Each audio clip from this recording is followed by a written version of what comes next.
Good evening, my dear brothers, sisters, and friends. Today is the last day of March, the 30th of March 2012.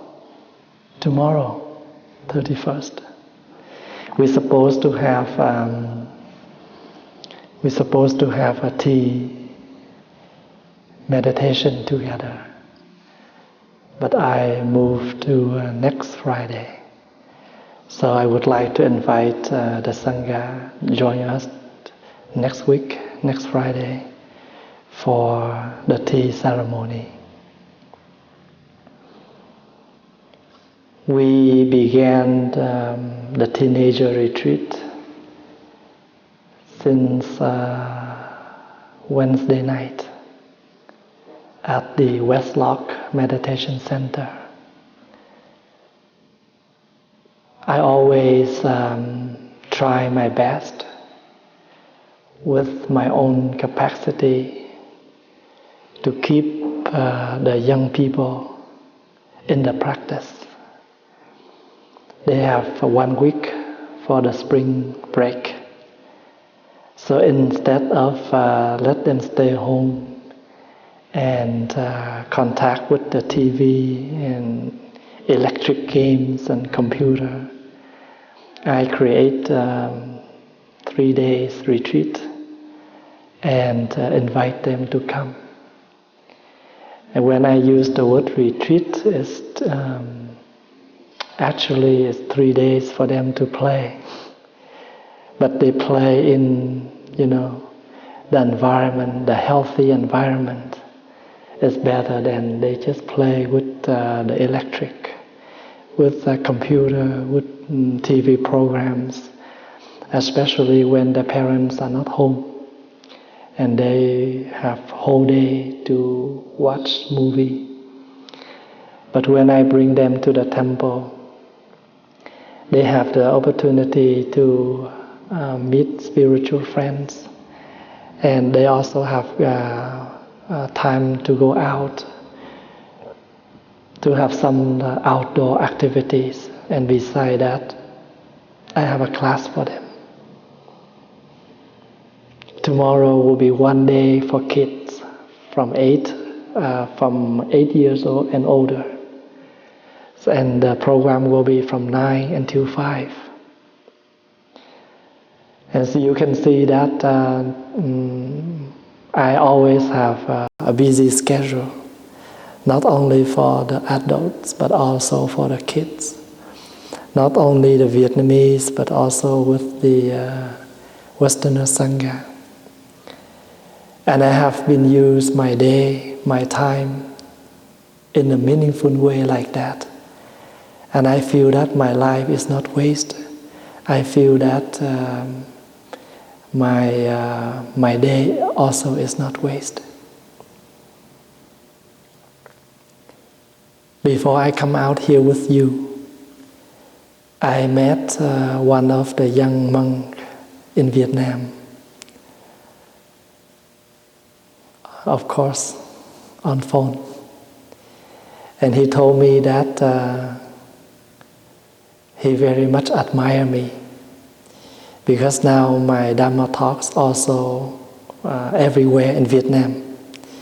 Even though Thầy haven't back Vietnam for 27 years. And a lot of the invitations, they wish that I can come back to Vietnam. And I told them that even though I did not visit my homeland by a physical body, but my Dhamma body already everywhere in Vietnam. Each of us, we have 2 bodies. This entire physical body and another body called the Dhamma body. And this physical body have to endure a lot of suffering based on the sickness, the old age, and a lot of things happen to this body. So this body have the starting point and will have the ending point. But the Dhamma body never die. The Dhamma body is your joyful, is your practice, is your mindfulness, your awakening. Never die. And never get old, never get sick. I know in our Sangha, some sisters, some brothers who are very sick, but they never skip Fridays. They always try their best to come for the Fridays. In the Vietnamese Sangha, it's the same. Some ladies I know who are very sick, but she told me, if I lie on bed, and I will be more sick. So I will stand up, I participate, I do chanting, I do attend the Dhamma talks. And when I listen to the Dhamma talks, I focus my mind and I forgot about my sickness. So the body sickness, if our mind is strong, our positive energy is strong, we're able to win the sickness in our body.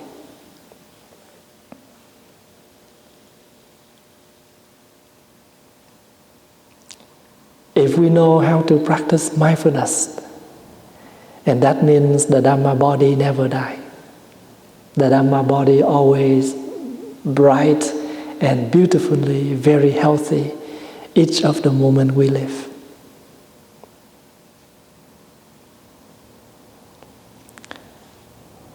Yesterday also is a busy day for me.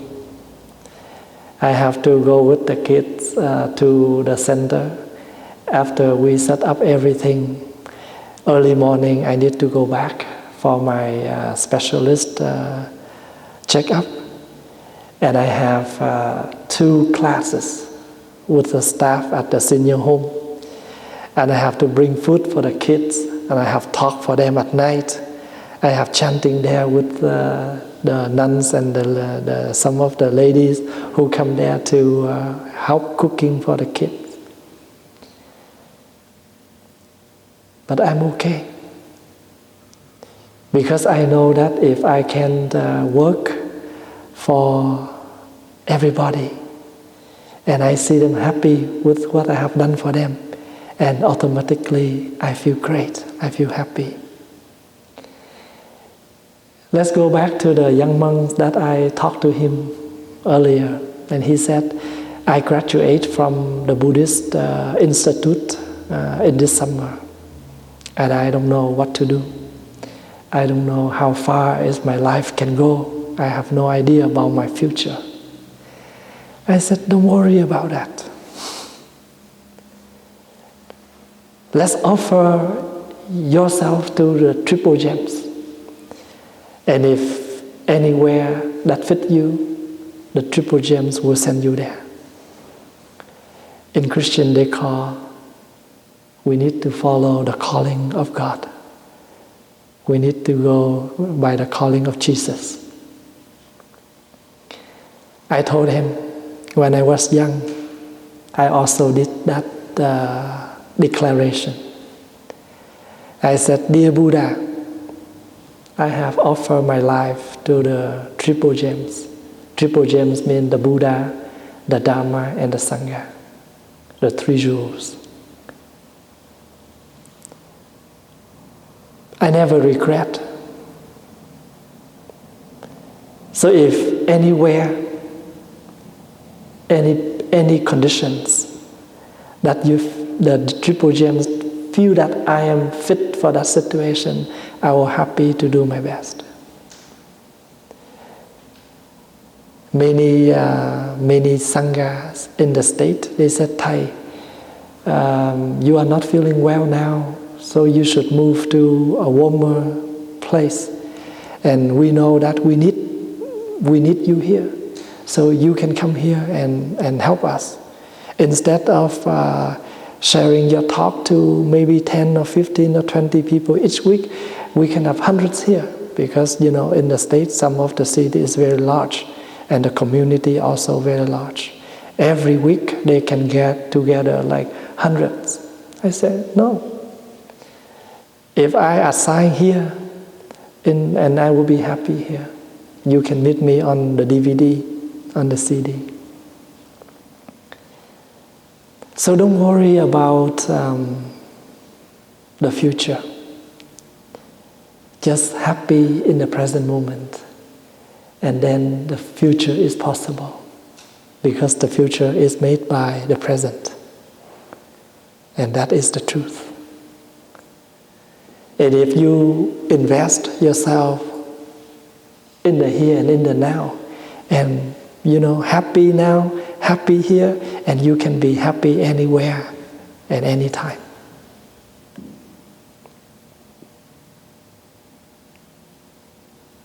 If we have love, and love is the foundation of all the actions. Love is the foundation of everything you do. The more I work, the more I learn this, the more I experience. Love is very important. Without love, we are unable to do anything. Of course, this is not the attachment love. This is the compassionate, the loving kindness, the non-attachment love.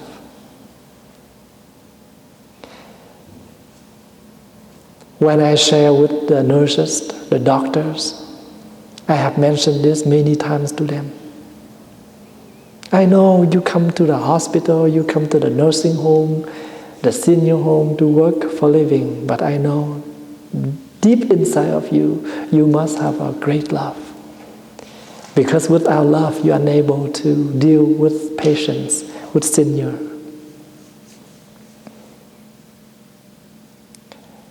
When I talk to the ladies who work in the kitchen, they're also very frustrated, everyday meal. The doctor assigned them to must have this kind of food, but someday when they bring out, they say, I don't want this. I want the other thing. But we cannot say no. We have to run in the kitchen and do any way to have some food for them that they want. And the next day, we think they want that, another one. We did the same thing and they say, no, today I don't want this. So every time like that, I have to be there to comfort them. Sometimes late at night, some of the manager, they call me, Thay, I need to explode to you now. No one else that I can explode. I said, that's okay. In the temple, we have a 3-yard bin garbage. You see at the back alley, we have the garbage bin 3 yards. It's bigger than your house. Everybody, every house, we have a garbage bin. But just small or big. And your house is small. It's full, you can dump at the temple. That means you can share your difficulties. We listen. And if you have love, you can embrace everything. You have love, you can accept things easier. Less expect, but more accept. Yesterday morning, I need to go back to town for my specialist. And before I go, I have asked one of the boys to go to my car and get some candies in. And also stop at the monastic residence to turn off the outside light. He said, yes. He just brought the bag of candies in and he did not turn off the light. So when I go to my car, I look at the monastic residence and I realize the lights did not turn off yet. And I complained to his mother. I said, look, your son, I told him to turn off the light and he didn't do it. So I walk to the monastic residence. I tried to access the door to turn off the light and I realized the door was locked. I just smile and I need to find the key to open the door and to turn off the light. So when I get in the car on the way back here and the mother tried to apologize, Thầy, she said, Thầy, I have asked my son not to turn off the lights because I need to go give you a ride back. Rush. She tried to say something to excuse for her son. I said, no. And now I know why he didn't do it, because the door was locked. So I continue to share with the mother. I said, you see, that's how we are. Before we find the root of the problem, we always blaming first. We always blame first before we find out what's going on, why things like that. Can you imagine many things we collapse, many ways and many times we suffer our loved one because of our fast react, fast blaming. Do you see what I mean? And that happens every day, at work, at home, even at the temple, as the practice center. Sometimes I expect the young monks to set up the cushions. And suddenly when I come to the main hall and I realize they did not set up, and the first thing happened to me is a little bit upset. But 5 minutes later, when I ask why that happened and I realize something happened that they have to do first, they cannot on time, etc. And I told the mother of that boy, I said, lucky, just about to turn off the light. And many times there is more serious things, but because of our fast react, we have break our happiness. We have broke the communication, the relationship between us and the others. There was a man who lost his hammer and he couldn't find it. And suddenly he saw his neighbor, a young man, pass by his house. And since that moment, he very sure that young neighbor is the stealer who took his hammer. Since that day, the way he looked to this young man totally different. The way this young man look, the way this young man walk, the way this young man actions, very sure and look like a stealer. 2 days later, he found the hammer. After that, now he look at this young man, very beautiful. Nothing looked like the stealer anymore.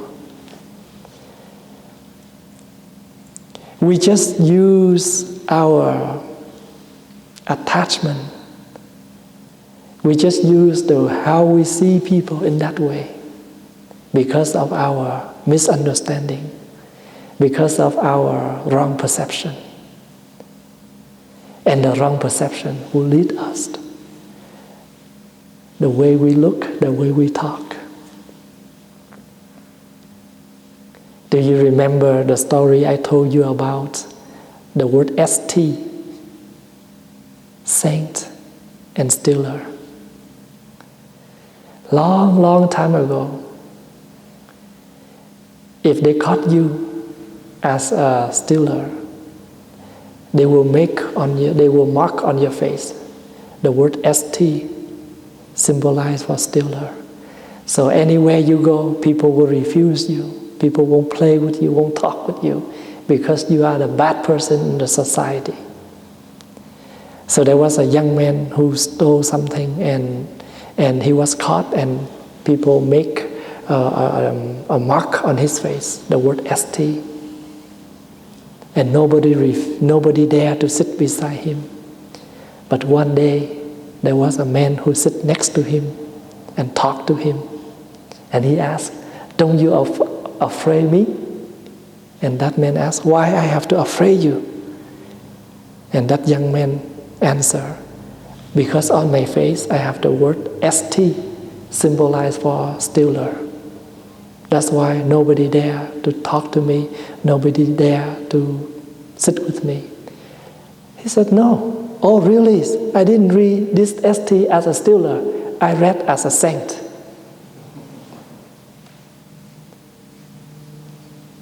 You see, just a word, but depends how we see things.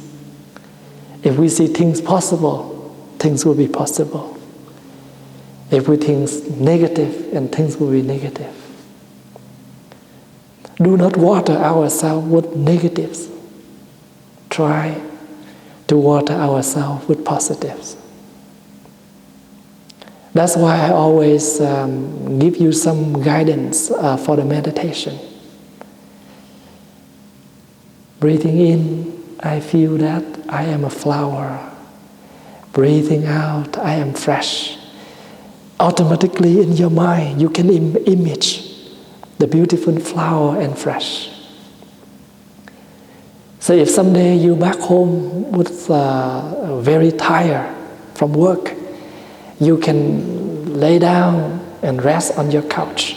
Close your eyes and let water yourself.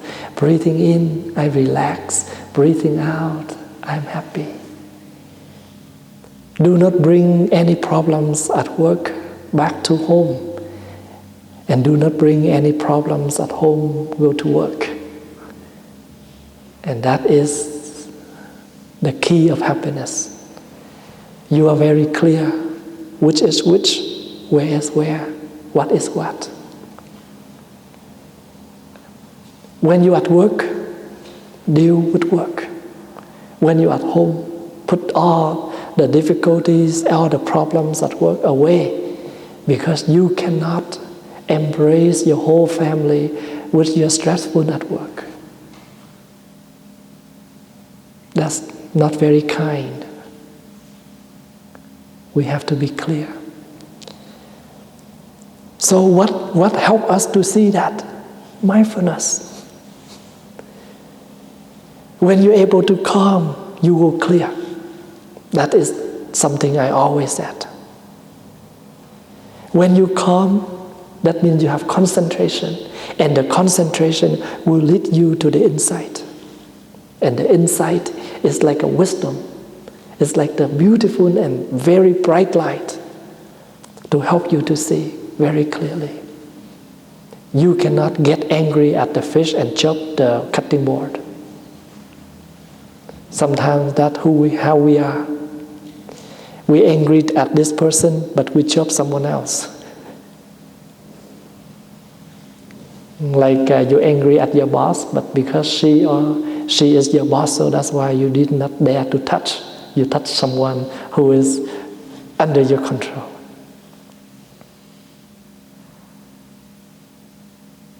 That's how Vietnamese people to express the way we're angry at this person, but we dump our anger on someone else.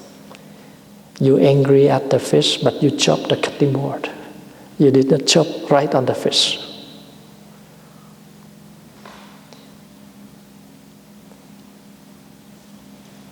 Everyday meditation is needed. Everyday practice is needed. When we stop practice, we suffer. The same as when we stop breathing, we die.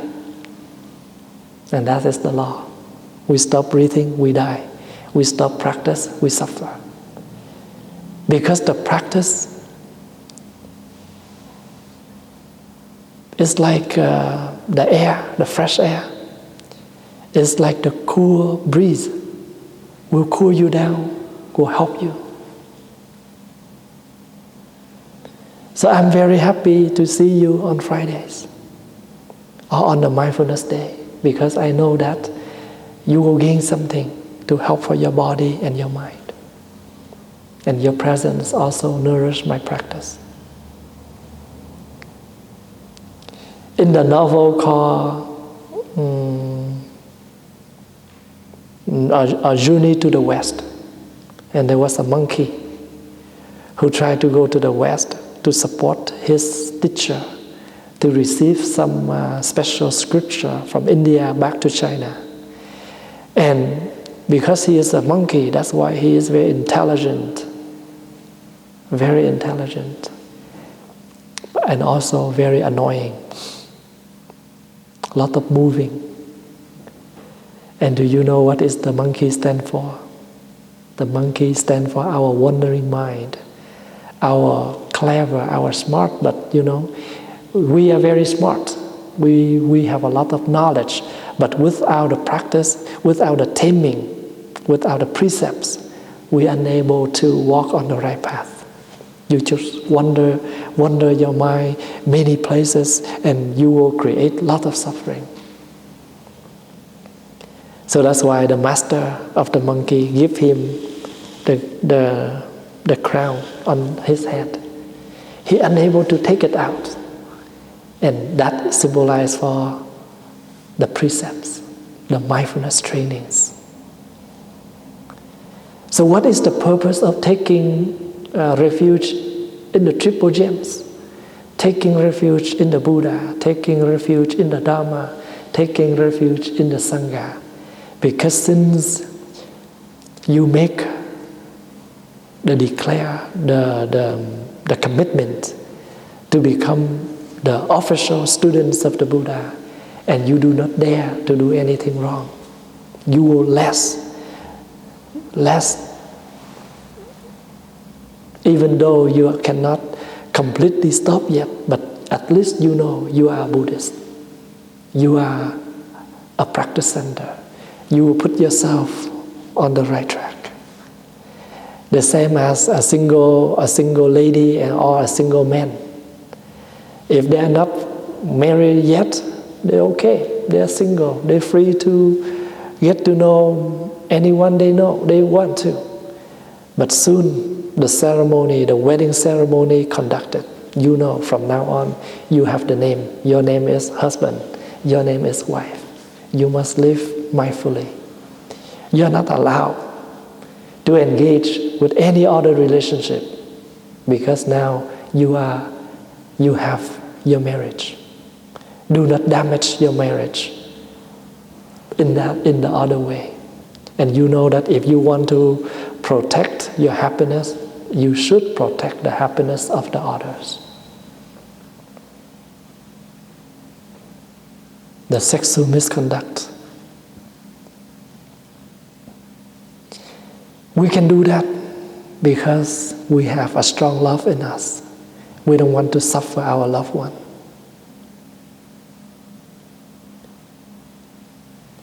If you love your loved one, then you should practice well and deep, because your practice will nourish yourself and will nourish your whole family. And that is the truth. You can imagine in the past, the way we talk, the way we think, the way we act, always combined with negatives. But since we come to the practice, slowly we transform. And since then, the way we talk, the way we behave, the way we think, more positive and more mindful. We make our loved one more happy. You can imagine the onion. The onion have a lot of petals. And every time when you practice, you take out one petal. Take out all the peels, all the dirty outside from the onion, and after that you have the whole, very white and clean onion. But you look outside of the onion, look very rough. Cleaning. So every time when we sit down for 5 minutes, for 10 minutes, don't worry if still a lot of things come to the mind. Never give up. And because we still have a lot of wandering like that, that's why we need to practice. When you sit down like this, you're already taming your action, your body moving. If in this moment you at home, you will move back, forth, you do something else. But when you come to the meditation, you sit quietly down, you already purified your body. You keep quiet, no talking for an hour and a half. More time to reflect. Listen more instead of talk. You already purified your hearing, your speaking. And anything I share, when you come to the Dhamma talks, any teacher, when they share, you listen carefully. And the words, the teaching is like the mirror to reflect. So sitting quietly to listen to the Dhamma talk, we already purified 3 things: the body, the speech, and the mind. Same as chanting.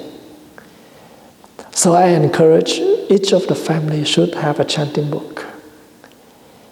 Any time, any day that you feel uncomfortable, you're unable to sit, you're unable to practice meditation, do something else. Take out your chanting book and do the chanting. So when you chant, you speak up all the words, you follow the words in there. It's also relieve yourself. Because you have a lot of words in here, you want to explore, but no one for you to explore. No one listen to you. Now, you sit in front of the Buddha, or if you don't have the Buddha image at home, it's okay. You want to explore your suffer, but you don't know how. You don't know where to start. But the chanting book contains all your words there. So you borrow that words to be yours.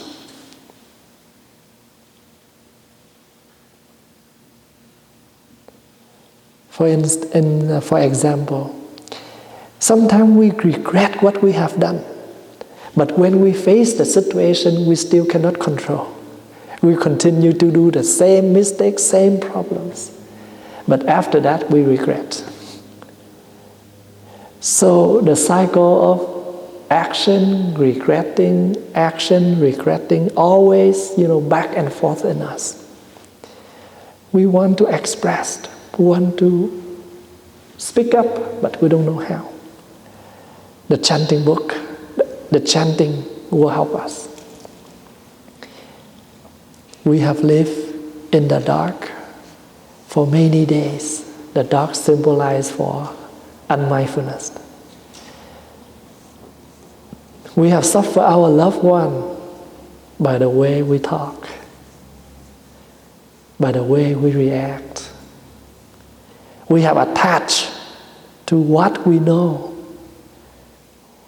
That's called the knowledge obstacle that prevents and that make the distance between us and our loved one. And that hole is more deep and more greater each day. Now, today, we have realized our wrong doings. We return to the Buddha and request for the help. And what is returning to the Buddha? Returning to the awakening mind, returning to your mindfulness. The practicing is like a returning home. We have walked so many days in the dark. Now we need to return home. And sometimes life is only in one accent. It changed our life. Chinese people, when they write the word jail, jail, they have a box. A person stands in that box. 4 walls with a person. Is that right, Faye? When Chinese people, they write the word jail, they draw the 4 like a box, a square box, and they have a person stand there. The person who prison with the 4 walls is called jail. When Vietnamese write the word tu means practice, tu means tu means practice.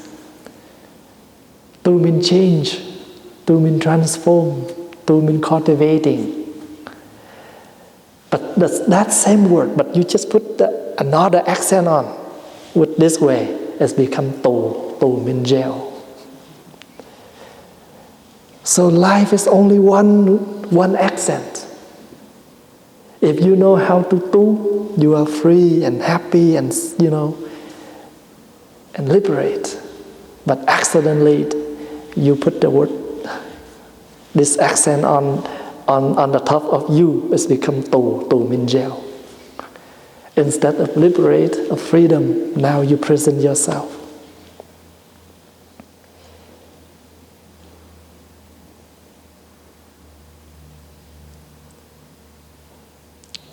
Our life is very fragile and short. So instead of waste our life with angry, with anxiety, with negatives, then now we need to tu a little bit. We need to transform a little bit.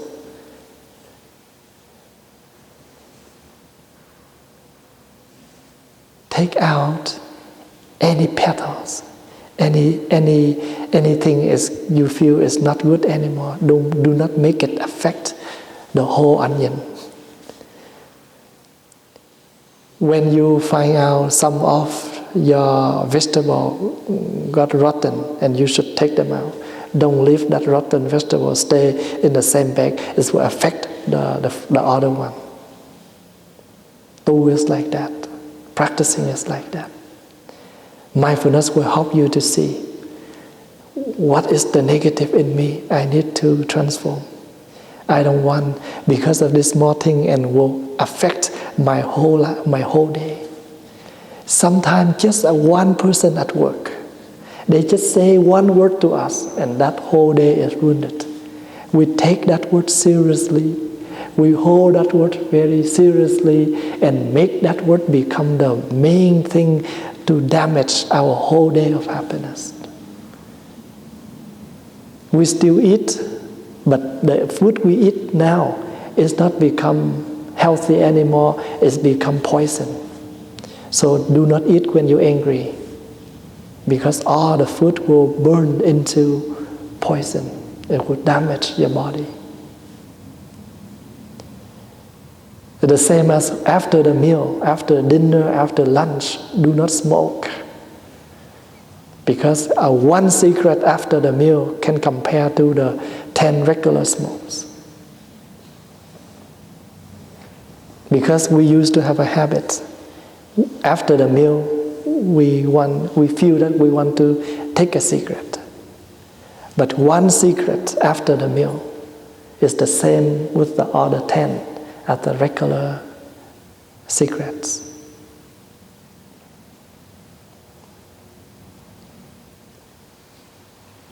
So the more we mindful, the more we can realize many things. We can smile at many things. Do you know Joshua, the youngest monastic here? Sometimes I really enjoy time with him. I remember last week there was a lady who offered us 2 dishes. One Vietnamese rice and one Korean noodle. And he did not want to take the Vietnamese rice. He wanted to take the Korean noodle. So he ate that. So I come and I sit beside him. I said, you should try this Vietnamese rice. Otherwise you will regret. I do like this to his back. He turned to me and he did the same. You should take this Korean noodle. Otherwise you will regret.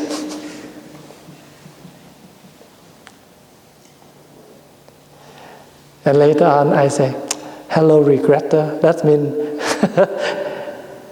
he is not gentle too. He come back and hello regretter. He talked like that to Thầy. And when I told his mom, I shared the story between me and Joshua, and his mom said, Thầy, why you allow him to say that to you?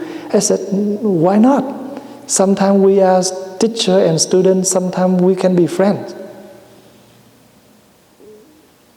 I don't want to be the teacher all the time. All the time, very formal and very mean to them. But sometimes I want to be like a kid, like a friend of them.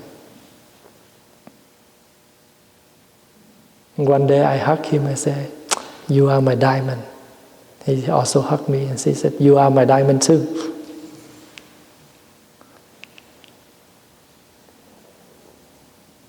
And if we can practice like that, and we can see life is, of course life is suffering. But not because of the suffering and then it damages your suffering life.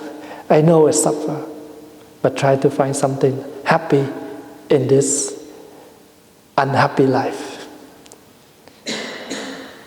And one day I wrote a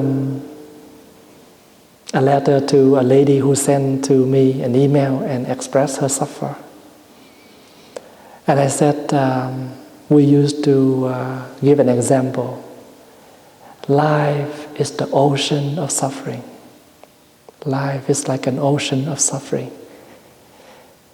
She wrote me like that, and I said, when I replied, I said, yes, life is like the ocean of suffering. Then try not to make this ocean deep and big. Try not to make it bigger. Try not to make it deeper. When you heard the word ocean, you already know how deep it was, how wide it was. But we can see, we always make it greater, make it bigger, make it deeper, and make it colder.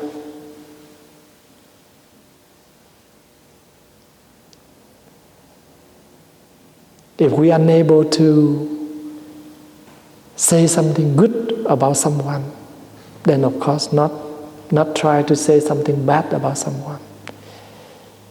We never know how bad is that person, but we already bad. We never see anything good from the other person.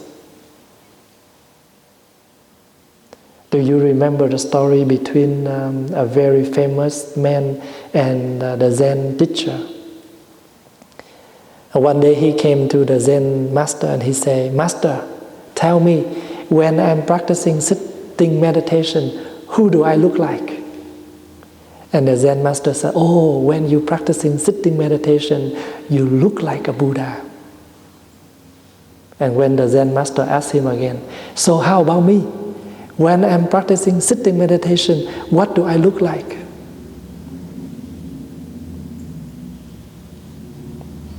And he said, "Oh, when you are practicing sitting meditation, you look like a dump, like a garbage." The Zen master smiled. And that's very famous man think he won. He already said something to make the Zen master suffer. So when he went home and he shared the story with his sister, "Today I have said something to make that Zen teacher unhappy with me." But when the sister heard the story and he said, "You are the loser." He said, "Why?" Because now the sister, the lady, tried to explain. Because the Zen master in him, full of Buddha, full of happiness, that's why he see you as a Buddha. But in you, full of garbage, that's why you see people look like a garbage. Do you see what I mean by the story? If we have full of, beautiful signs, beautiful picture in us, we can picture people in a very beautiful way. Because we never inform anything. Just by the way we look, by the way we hear, by the way that person action, we already inform. He is like that, he is like that. But what proof? Nothing proof. We just create more bad karma for our speech, for our thinking, for our mind, for our action. And remember, karma is something we cultivate daily and become the habit. So if we cultivate good things all the time, that will become the good karma. If we do not mindful enough, we will do the same thing every day, but negative, that will become the bad karma. So karma itself, it only means something we repeat and repeat all the time. It becomes the habit. But if we are mindful, we will cultivate the mindful, the good karma. Otherwise, it will become the bad karma. So the mindfulness will help us to see clearly. Every day we try our best to cultivate the good karma rather than the bad karma. In other words, the good habits always better than the bad habits. You know, in this retreat, I step behind the young monastics. I let them lead the retreat. They do orientation. I only like a mentor. And you know, one of the rules that they have set out, and they told me, Thay, this retreat we have created another new rule. You know what is the new rule? Because in Westlock Meditation Center, there was a drain. We did not put the water in there, a little bit dry, and the smell is not good in the laundry room. When they open the laundry room, and you know the smell very stinky, they keep that door closed. They said, if anyone who swear, you will stay in that laundry room for 10 minutes. So if you are afraid of stinky, you never swearing in this retreat. And that is the way to transform the habit. Sometimes we need to have the rule to transform our negative habit. And the rule is like the crown on the monkey's head. That's why we need precept, we need discipline, we need mindfulness trainings. All the religions, all the practice, we must have the trainings. Without the trainings, we just walk, you know, on the street, we just jaywalk, we did not sit belt, we will pass the light, and lot of accident, lot of death. But because of the rules, we'll make everything in order. So, what is the purpose of receiving the mindfulness training in Buddhist practice? Just to train ourselves, just to correct ourselves, to make ourselves more beautiful, more disciplined. Taking the precept in Buddhism doesn't mean you kneel in front of the Buddha and you make the solemn declaration, your loyalty to the Buddha. From now on, you are the good member of the Buddha, and you will die for the Buddha. No. Taking the mindfulness trainings in Buddhist practice is mean from now on you make the commitment, you make the vow to make your life more meaningful by the way you practice. You understand, you are aware of the suffering caused by killing. So you cultivate your compassionate, not to kill, not to condone any act of killing, even in your thinking, in the way of life. You are aware of the suffering caused by exploitation. You cultivate your loving kindness, not to take anything that not belong to you. Instead, you're willing to share within your capacity for those who are in a real need. You are aware of the suffering caused by sexual misconduct. That's why you make the commitment, the vow, not to engage with any other relationship who is not your spouse. You are aware that you want to keep your happiness, then you will not damage the other's happiness.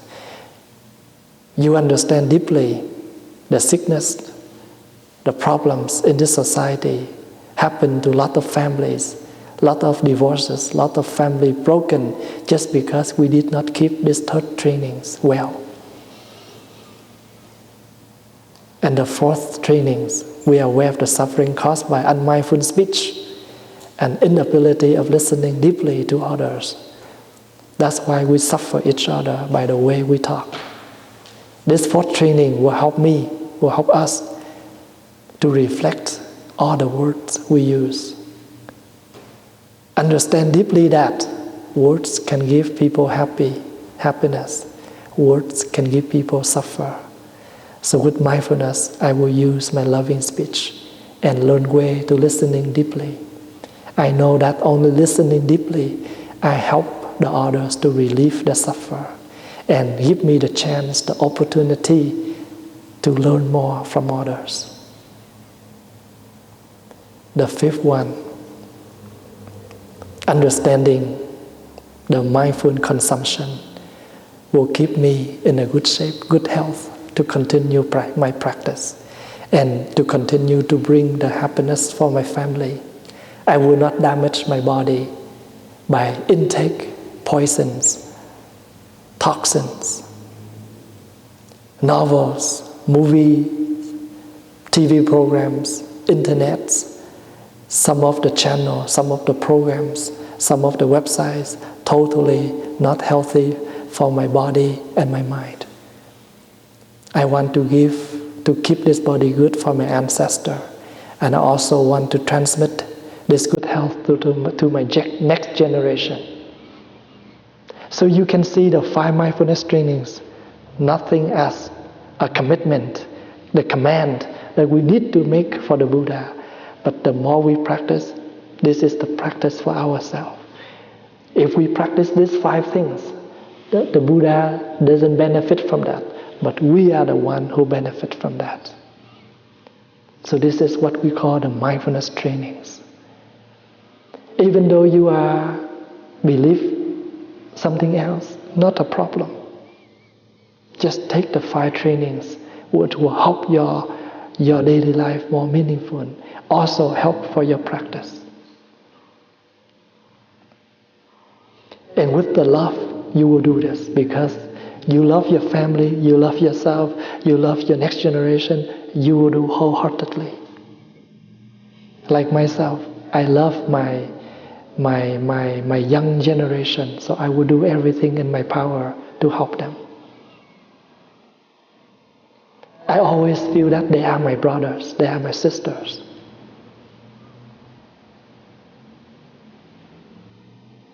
And because I love my young generation, and I know this is the foundation of everything I do. I feel that I have the opportunity to live in Canada. And I will do everything in my capacity to help the Westerner Sangha. You are my brothers, you are my sisters, you are my friends. Thank you for your listening. Thank you for your attention. I hope that you enjoy your weekend. And we'll see you next Friday.